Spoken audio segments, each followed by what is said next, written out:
There you are. I've been looking for you everywhere. Come on, it's time to make whoopie. Whoopie pies. Get your mind out of the 1970s gutter. We're making classic whoopie pies today. Somewhere out there, there's a Gen Z or a Gen Double D or whatever we're calling them now. That's like, that intro was so cringe. Yeah, it was. Anyway, classic whoopie pies. They're not gobs. I'm looking at you, Pittsburgh. They're whoopie pies.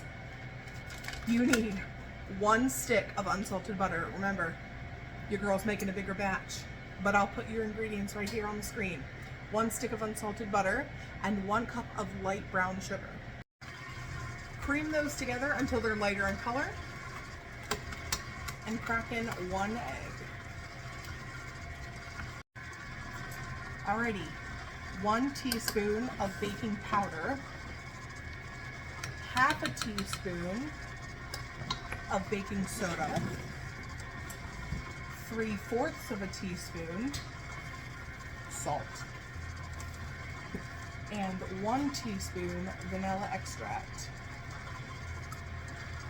Let that kind of combine, and then get ready half a cup of cocoa powder. You can use your regular cocoa powder, but a lot of people, including myself, use a Dutch processed cocoa powder, which is like a deeper flavor and color, gives you more richness, which is going to, in my opinion, just enhance things.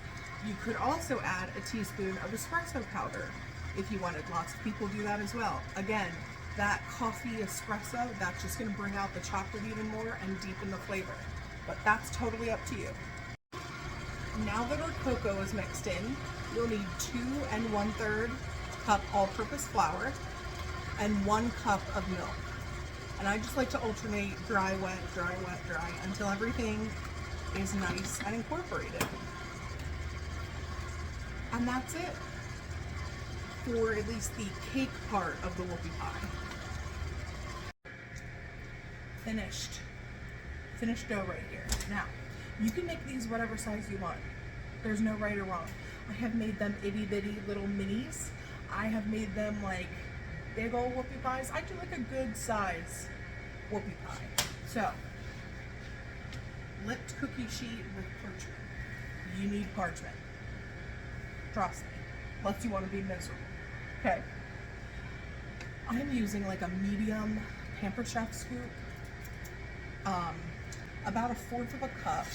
So I'm going to overflow mine, okay, of a scoop. Hold your parchment, push it down, pull it up. They're going to spread, so leave space. Don't crowd your pan.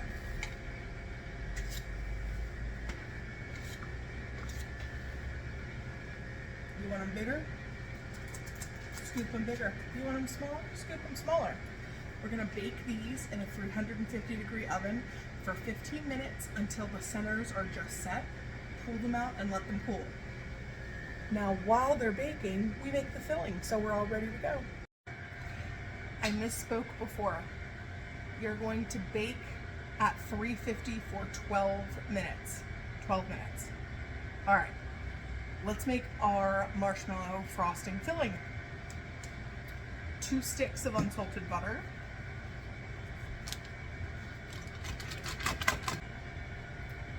7 ounces of marshmallow fluff, or like 1 small container, I think those are like 7 or 8 ounces. And we are going to mix these together until they're nice and smooth. And if you're making pumpkin whoopie pies, which is one of the favorites at the bakery here this time of year, I add a little bit of cinnamon to this recipe and make a cinnamon marshmallow cream. Oh, yes. All right, I have scraped down my bowl. 2 teaspoons of vanilla, half a teaspoon of salt. This is super important, especially in a buttercream like this, where it can go really sweet really quickly, because of course we're going to add powdered sugar.